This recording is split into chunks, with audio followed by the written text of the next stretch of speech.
Hello, my friends. Welcome. My name is Joe. This is the Joe Martino Show, and today we're going to talk about a real difficult truth.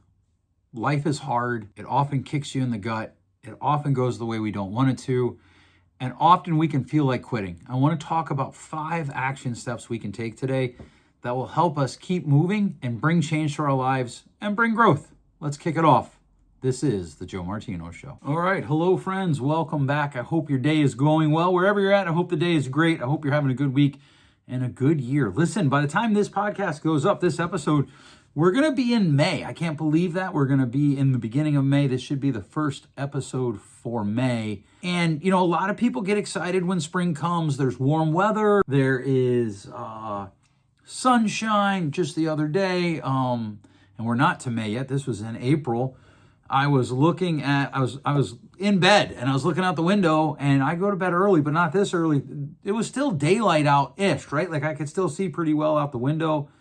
That's an exciting time for everybody, I think. And yet this can be one of the most discouraging times for people, which is what I want to talk about today. I want to talk about what do we do when we feel stuck, right? Like, let's be honest. A lot of people get stuck and they care. They just don't know what to do. Now, there are people that they enjoy being stuck. They don't necessarily enjoy the pain of it, but they enjoy the things that come with being stuck, which are things like they have an out, they have an excuse. But I don't think that's the majority of people. I think there's a lot of people that they're stuck because life gets hard. They stop moving. And when they stop moving, restarting becomes very difficult. And that's what I want to talk to you about today.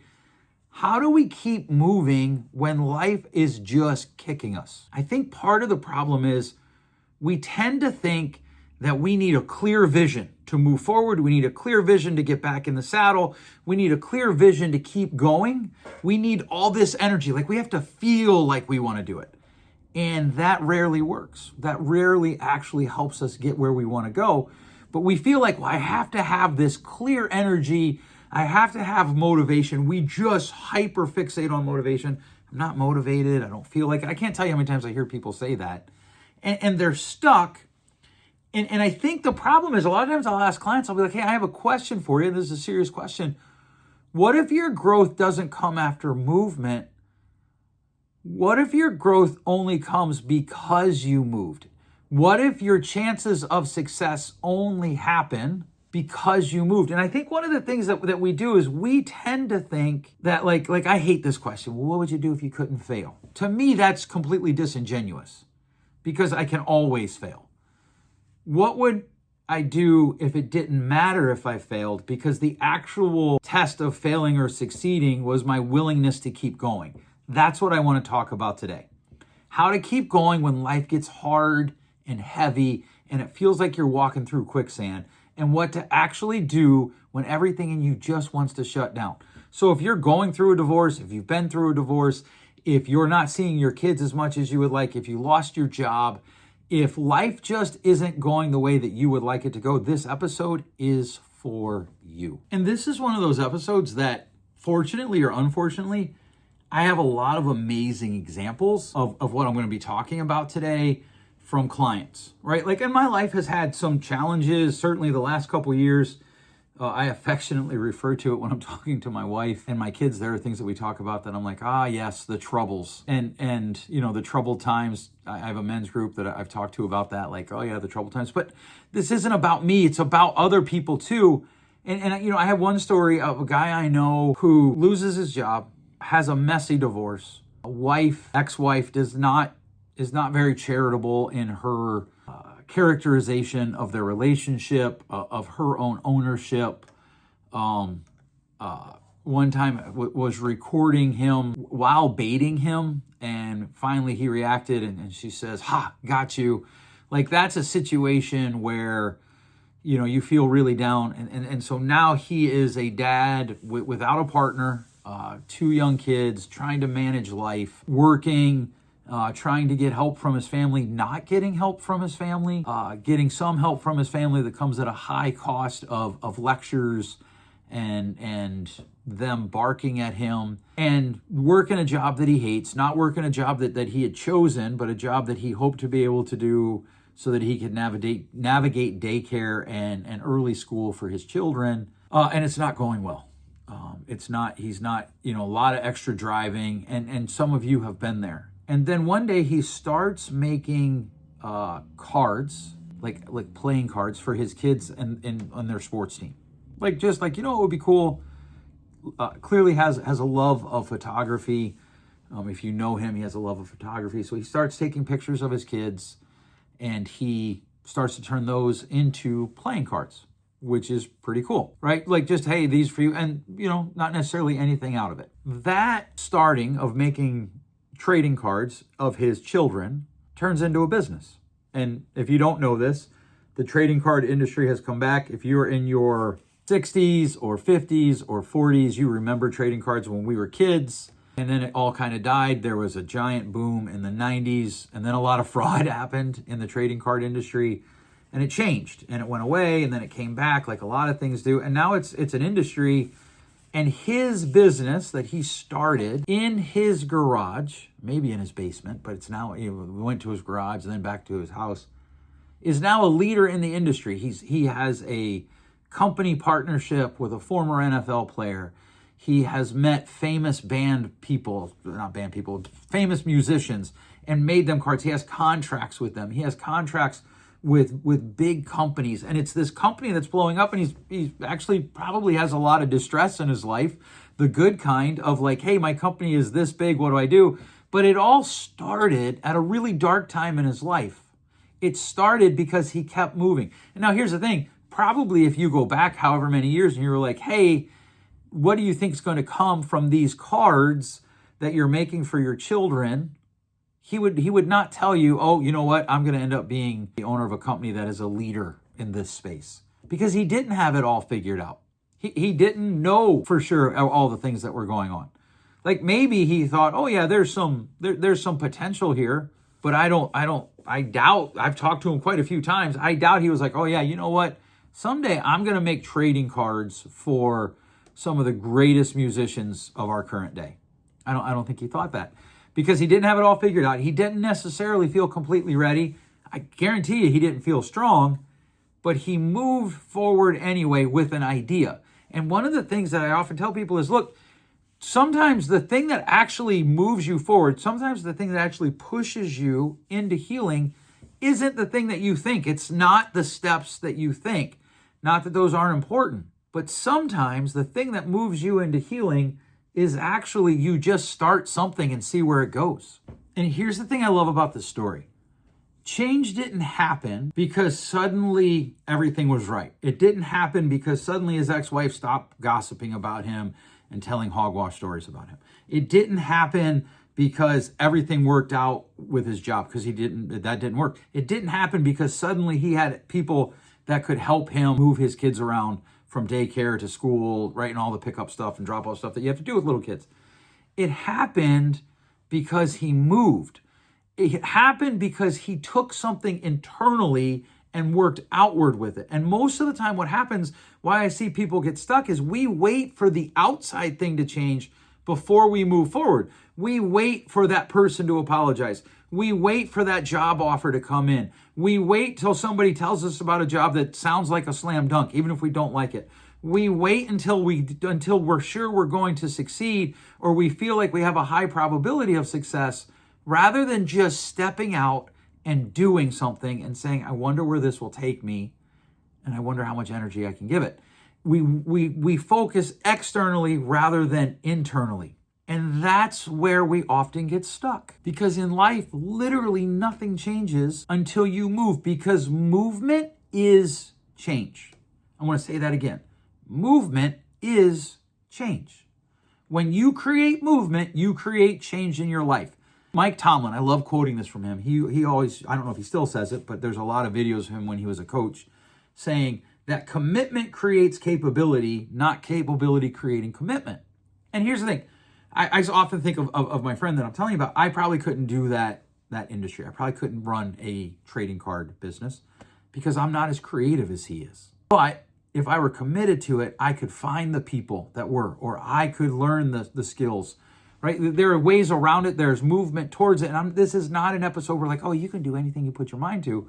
But you can do any movement that you put your mind to, and you can create the change in your life that you're looking for by committing to the change and the movement. And that's where we get stuck. You have to move it from an external view to an internal view, because there are three truths that you have to just take to the bank here. And the first one I've already said. Movement creates momentum, and momentum creates change. Movement is change. By its definition, if you're moving, you're changing your current position. It's the thing to think about in that truth. Waiting for motivation is one of the most reliable ways to stay stuck. If you're stuck and you're waiting for motivation, you will probably be waiting a long time. If you're waiting to feel ready, you will probably be waiting a long time. Rule 2, you don't need the whole plan. You just need to know what the next step is. What's the thing you're going to do next? What's the little small movement you're going to lean into next? Right? Because often people freeze because they're trying to solve everything at once. It's not that life is actually impossible. It's that they're stuck trying to figure out everything at once. I've got to know exactly how this is going to work out. I've got to have the 10 biggest challenges figured out, and I've got to know what I'm going to do and how I'm going to pivot. And here's one of the things I tell my clients all the time. You don't turn a boat that's sitting still. A boat needs movement to easily turn. And if you are not moving, you're probably not going to be able to pivot and react to anything. And that's the problem, because often we think not moving keeps us safe so that we can avoid being stuck. But really what it does is it keeps us more stuck. And here's the third hardest truth. And this is the one that I think makes the other two seem easy. You can't predict what happens next. And that's not a bug in the system. You know, us older people, that's not a bug in the matrix. That's just reality. That doesn't mean you're failing. That doesn't mean that there's something wrong with you, that there's something inherently broken in you. It literally just means that you're living life. And you can't predict what happens next. The only thing you can do is create movement and start doing something, and then react to the changes that happen and pivot accordingly. If you want more on this, go to wherever fine books are sold. Go to Amazon if you're an Amazon shopper. And I have a book there called Start Anyway. If you have a Kindle, it's 99 cents. You can get a paperback version. It's just a short book. It's probably, in reality, if it were to be formatted like a normal book, about 26 pages. I think it's $4 if you buy the physical book. There's a workbook there. And essentially the whole idea is you have to start regardless of how you feel. In fact, that's why the book's called Start Anyway. Be afraid, start anyway. Don't have the whole thing figured out, start anyway. Be not sure that it's going to succeed, start anyway. Be not sure how you're going to feel about it, start anyway. Because once you start, you have movement. Once you have movement, you have momentum. And once you have momentum, you have change, and you have the possibility of pivoting and responding to life's changes.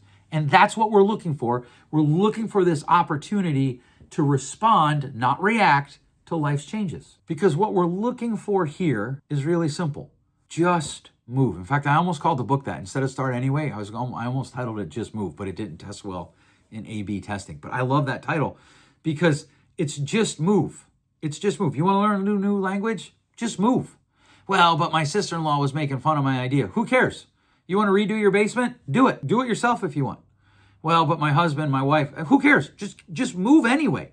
Just do something anyway and see where it takes you. All right, let's talk about 5 practical steps for when life gets hard. The very first one is take the smallest step possible. Shrink the step. If you're feeling overwhelmed, try to figure out what's the step that's smaller. You could say, if you're feeling overwhelmed, the step is too big currently. Just shrink it down. What's the smallest, easiest movement I can take? Or what's the smallest movement I can take that I'm not sure I'm comfortable with? And then take that step. You don't fix your life in one step. You don't fix what's broken in one step most of the time. But you could send the email that you've been chewing on. You could float the idea that you've been chewing on. You could go for a walk, right? If you haven't exercised in 3 years and you just need to get some exercise, go for the walk. Just take the steps. Make the call. Just pick up the phone and call somebody. Call the person. Talk to them. Send them a text. Hey, can we get together for coffee? I want to float an idea to you. Commit yourself a little bit, in other words. But do it. Go ahead. Feel free to take the smallest step.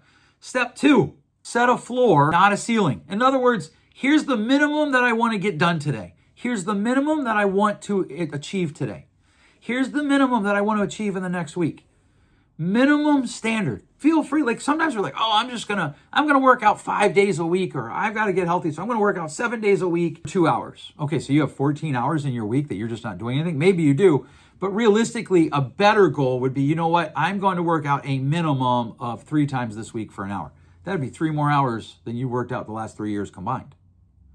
And set the minimum. Start there, especially if you're feeling overwhelmed, if you're feeling crushed, if you are just not sure which way is up.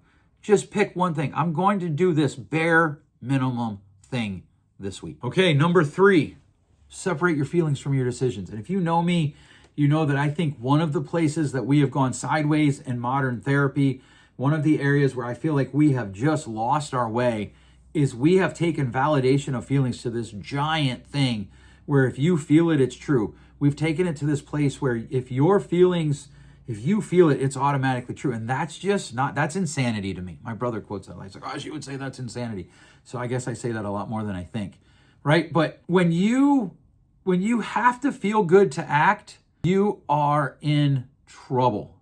When you have to feel good to act, you are in trouble. The truth is you do not need to feel good to act. You can just know this is the next step and I feel bad about it. I feel uncomfortable with it. I feel whatever it is you feel and still move forward. Every time. You do not have to feel good to act. Don't let your feelings dictate you. That one's I could do a whole episode on that. I have done a whole episode on that. Number 4, borrow somebody else's structure if you need to, right? When your mind's chaotic, use systems. I think people should use systems all the time. Use a calendar, set a timer, follow a routine. Find someone else who has done what you've done, what you want to do, and steal their program, right? Like, hey, I'm going to just totally copy their program. I do this a lot with different things. Let me see the structure to this. Let me see the structure to that. And then I go after what it is that I'm chasing by using their structure. Because the beautiful thing about structure is it helps you when you're struggling, when your discipline is low, when your motivation is low, when your want to get up and go is low, the structure helps you. And so that's why that's so important, because it moves you forward. And then the 5th step is evaluate and judge appropriately. Now, a lot of times you might hear something like, well, evaluate and don't judge. But that's silly to me, because they're going to follow it up with questions that I would follow it up with, was what worked. But that is a judgment, right? Did this work? Did it not work? What we don't want to judge is our worth. We don't want to judge, our value because something didn't work. Maybe we judge the value of the thing we tried and that didn't work, and that's fine. But at the end of the day, you want to know what worked, what didn't, what do I need to keep doing, what do I need to stop doing, what needs adjusted, how do I adjust it, how might I try again? And that requires evaluation and judgment. And without that, you're not going to be able to move forward, because you're not going to be able to look at the movement, right? The gentleman, my friend that I was telling the story about, that business has evolved over the years. And just recently we were talking, and not only has it evolved, but now he's making changes to how things work, the clients he's going after, the clients that he's chasing, those types of things. And that's because he was able to evaluate and judge what is working, what isn't working, what's a better way forward. And that's really important. Okay, so those 5 steps, I want to give them to you just kind of 1, 2, 3, 4, 5. Take the smallest step first, right? Shrink that big step. Set a floor, not a ceiling. Set your minimums. Separate your feelings from your decisions. Yes, your feelings, you feel them, but it doesn't make them accurate. They're real, but they're not necessarily accurate. Borrow structure from those who have come before you and done it well. And then evaluate, judge, and make appropriate adjustments. Those 5 steps will get you moving, my friend. Those 5 steps will help you to be unstuck if you're looking to get unstuck. It is incredibly important that you just start anyway. Okay, so hopefully this episode was helpful today. Here's the thing, I just want to close with a few thoughts. You don't need to have this whole thing figured out. You don't have to have your whole life figured out. You don't even have to know what the next step is going to necessarily take you to. Go for probabilities. What's the probability that this step that I'm about to take will help me get somewhere that I want to be? Follow that. You definitely don't need to feel ready. I cannot tell you how often I hear people say, well, I'm just waiting to feel ready. Then you'll probably never do it. And you don't need to know how it all plays out, which is kind of like trying to figure it all out. But a lot of times we want to know the end before we start. And that isn't how it works, because we want to know how it all plays out. Instead, we just need to keep moving. Because growth doesn't happen for people who have it all figured out. It doesn't. Because even those people, that person that you think has it all figured out, they don't. I promise you. Growth happens for the people who just keep showing up.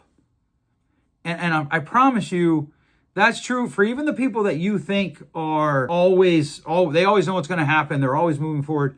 It isn't that way. I just promise you, it isn't that way. They're still trying to figure it out. They're still running risk. And you just have to figure out what the next step is. Sometimes that next step is you grieving what's going on with whatever you lost. Grieving, right? All of the things. Like for my friend, he had to grieve his divorce. He had to grieve at the loss of his job. And he's still in that process. It still shows up in different places. But you just keep moving. You just keep moving, and that creates change. Hey, if this episode hit a spot for you or resonated with you, would you share it with somebody who's in a hard season right now? And if you're in that place yourself, don't overthink it. Just pick one small step today. You don't need to feel ready. You just need to move. Thanks so much for listening. We'll catch you next week. Thanks for listening. If you enjoyed today's show, please share with a friend. And hey, give us that rating in your podcast store. Until next time, change possible.